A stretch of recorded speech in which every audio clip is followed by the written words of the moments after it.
Capítulo 29. O mal. Muitos veem a obra do mal com sua dor e suas perdas, e questionam como isso pode existir sob o domínio daquele que é infinito em sabedoria, poder e amor. Quem é propenso a duvidar logo usa isso como desculpa para rejeitar as palavras da Bíblia. A tradição e as interpretações errôneas obscureceram o ensino bíblico em relação ao caráter de Deus, à natureza de seu governo e aos princípios de como ele lida com o pecado. É impossível explicar a origem do pecado de maneira a dar o motivo de sua existência. No entanto, temos condições de entender o suficiente sobre o início do pecado e sobre seu fim definitivo para demonstrar com toda clareza a justiça e a bondade de Deus. O Senhor de maneira nenhuma foi responsável pelo pecado. Ele não removeu sua graça divina. Nem havia nada em falta no governo divino que desse motivo para a rebelião. O pecado é um intruso cuja presença ninguém é capaz de explicar. Dar desculpas para a sua existência é o mesmo que defendê-lo. Se conseguimos encontrar uma desculpa para ele, deixa de ser pecado. O pecado é a expressão de um princípio que está em guerra com a lei do amor, a qual consiste na base do governo divino. Antes do início do pecado, havia paz e alegria por toda parte no universo. O amor a Deus era supremo e o amor de uns para com os outros altruísta. Cristo, o unigênito de Deus, era um com o Pai eterno em natureza, caráter e propósito, o único ser capaz de entrar em todos os conselhos e planos de Deus. Nele foram criadas todas as coisas nos céus, sejam tronos ou soberanias, poderes ou autoridades. Como a lei do amor é a base do governo de Deus, a felicidade de todos os seres criados depende de sua harmonia voluntária com esses princípios de justiça. O Senhor não sente prazer na lealdade forçada e concede a todos liberdade de escolha, para que possam optar por servi-lo de maneira voluntária. Entretanto, um dos seres criados de Deus escolheu fazer mal uso dessa liberdade. O pecado surgiu com um anjo que ao lado de Cristo tinha sido a ser a quem Deus mais havia honrado. Antes da queda, Lúcifer era o chefe dos querubins guardiões, santo e puro, filho do homem. Erga um lamento a respeito do rei de Tiro e diga-lhe: assim diz o soberano, o Senhor, você era um modelo da perfeição, cheio de sabedoria e de perfeita beleza.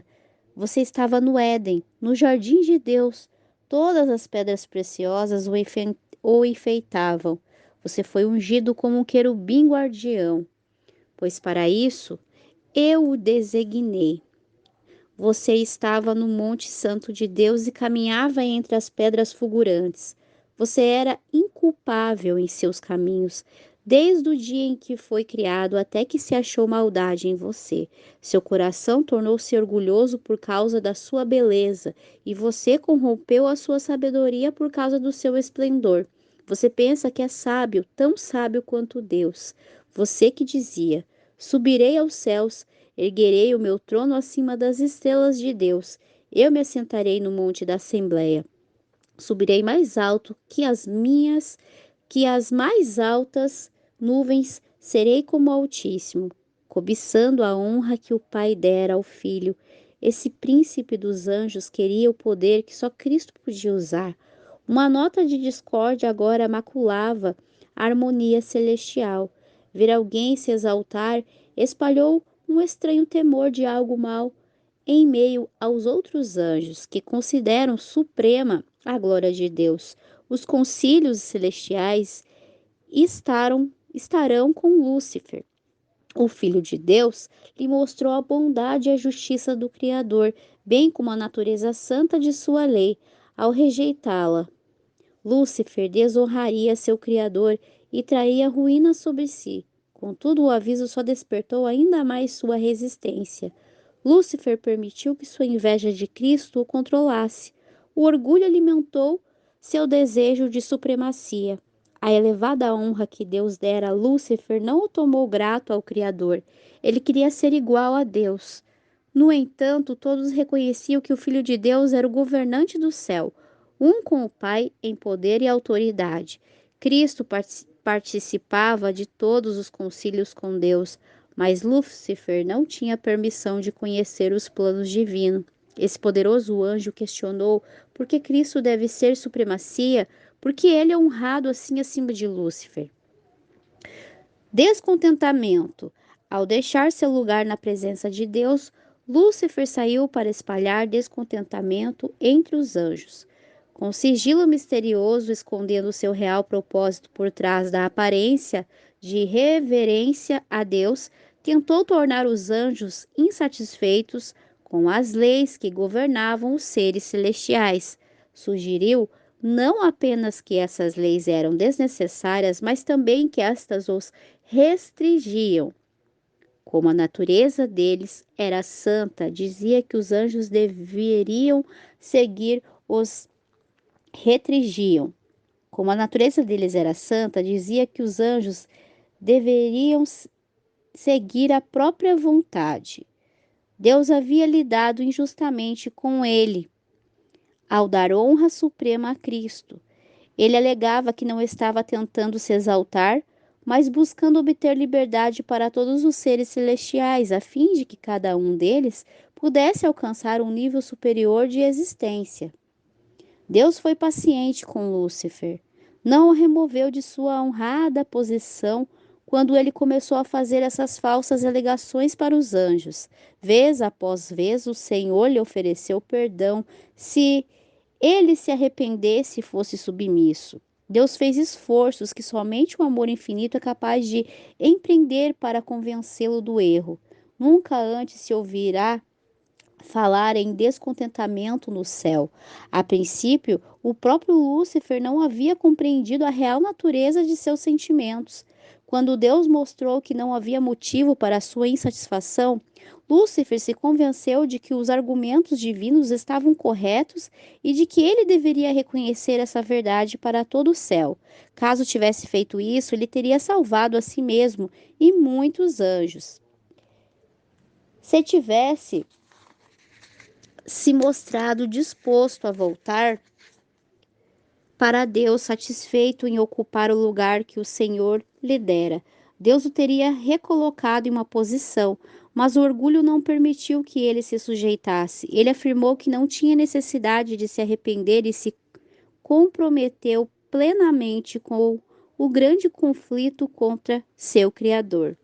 Passou então a aplicar todos os poderes de sua elevada mente ao engano, a fim de conquistar a simpatia dos anjos. Satanás alegava que Deus o havia julgado de maneira errada e restringira sua liberdade. Depois de interpretar erroneamente as palavras de Cristo, passou a contar mentiras escancaradas, acusando o Filho de Deus de tramar e humilhá-lo diante dos habitantes do céu. Acusava a todos que não conseguia conquistar para o seu lado de serem indiferentes às questões dos seres celestiais. Recorreu à representação incorreta do Criador. Tentava deixar os anjos perplexos com argumentos sutis em relação aos planos de Deus. Tudo que era simples, ele revestia de mistérios e, por astuta perversão, fazia as afirmações mais claras de Deus parecerem duvidosas. Sua elevada posição conferia credibilidade ao que dizia. Convenceu muitos a se unirem a ele na rebelião. Rebelião. Deus, em sua sabedoria, permitiu que Satanás levasse adiante sua obra até que o espírito de dissidência se transformasse em revolta. Era necessário o Senhor permitir que o inimigo desenvolvesse seus planos até o fim, para que todos pudessem ver sua verdadeira natureza. Lúcifer era muito amado pelos seres celestiais e sua influência sobre eles era forte. O governo de Deus incluía não só os habitantes do céu, mas também de todos os mundos que ele havia criado. Satanás achou que, se conseguisse levar os anjos consigo em rebelião, também recrutaria outros mundos. Recorrendo a argumentos falsos e fraudes, grande foi seu poder de enganar. Até mesmo os anjos leais não conseguiam discernir plenamente seu caráter nem ver para onde sua obra estava conduzindo. Afinal, Lúcifer havia recebido tantas honras elevadas e revestia todos os seus atos de tanto mistério que era difícil mostrar aos anjos a verdadeira natureza de sua obra. O pecado não pareceria ser tão mau, até se desenvolver por completo. Os seres santos não seriam capazes de reconhecer quais seriam as consequências de deixar a lei de Deus de lado. A princípio, Satanás alegou estar promovendo a honra de Deus e o bem de todos os habitantes do céu. Em sua resposta ao pecado, Deus só podia usar a justiça e a verdade. Satanás podia lançar mão de tudo aquilo que o Senhor não faria, bajulação e engano. Todos necessitavam compreender o verdadeiro caráter desse anjo que queria a posição divina.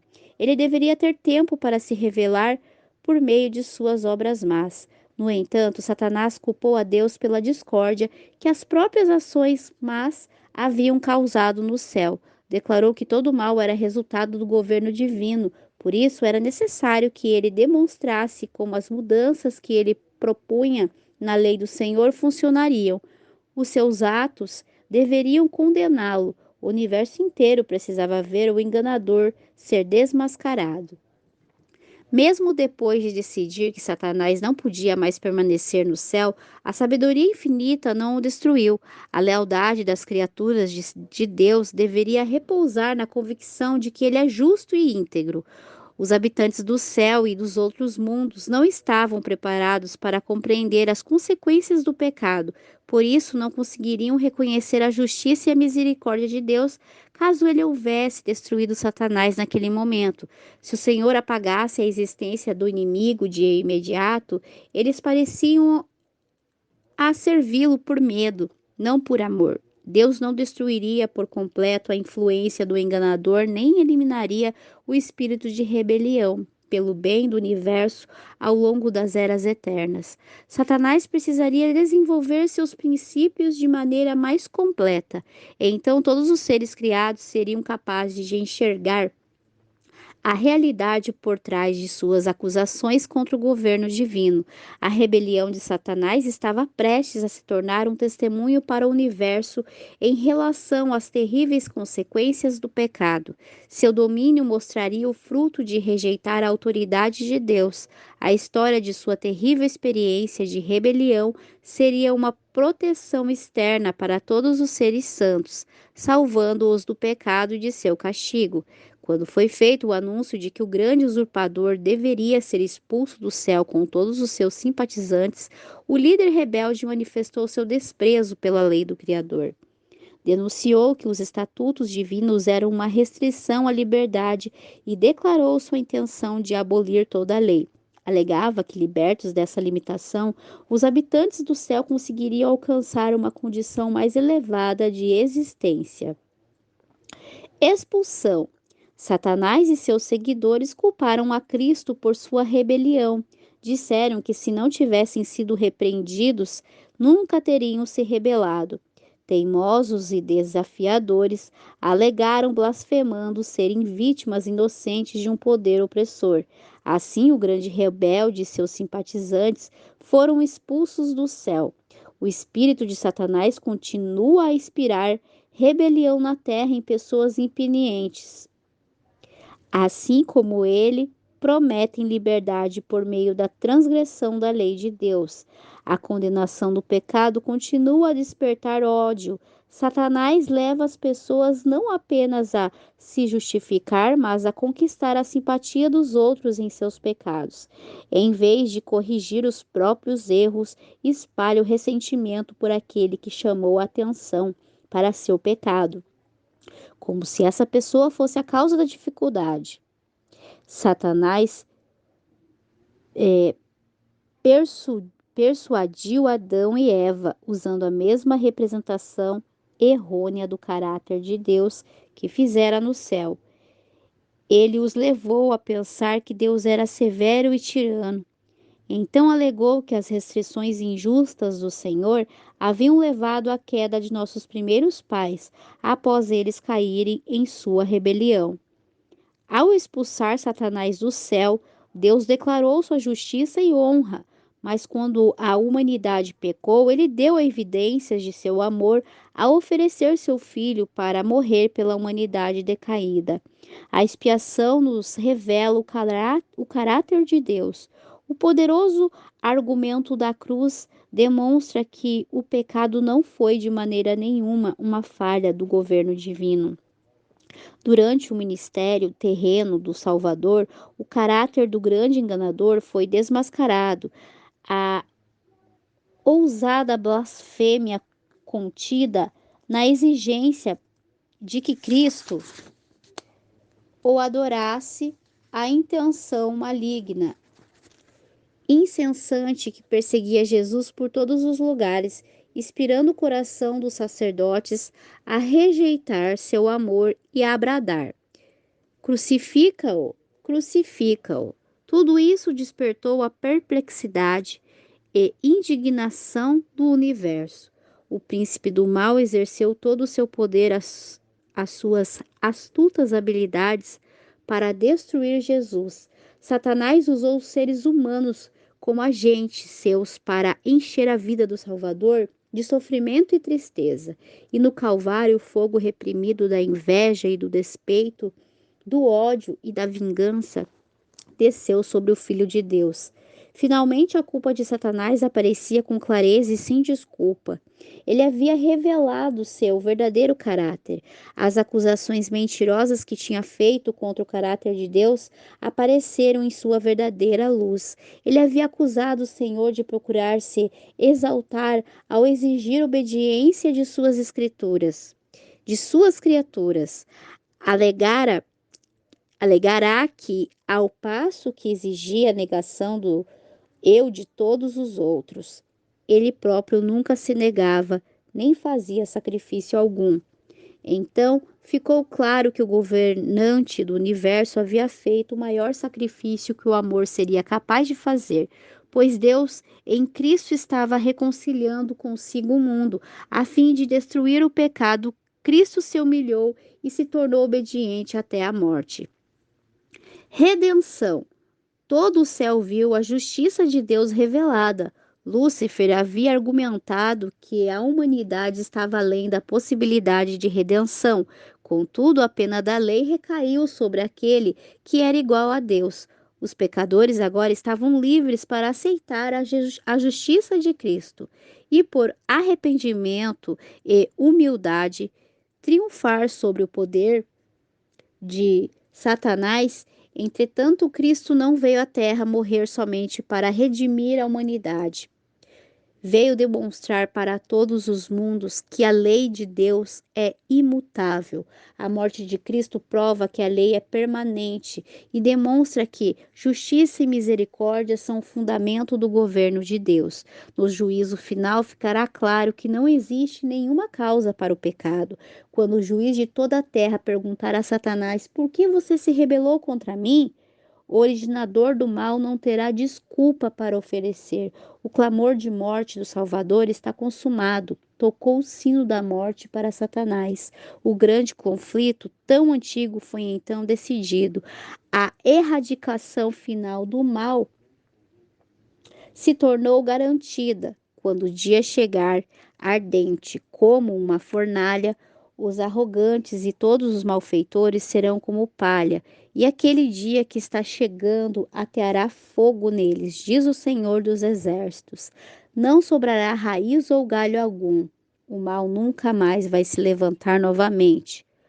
A lei de Deus será honrada como a lei da liberdade. A criação testada e provada nunca mais vai se afastar da lealdade, aquele que demonstrou que seu caráter consiste em amor inescrutável e sabedoria infinita.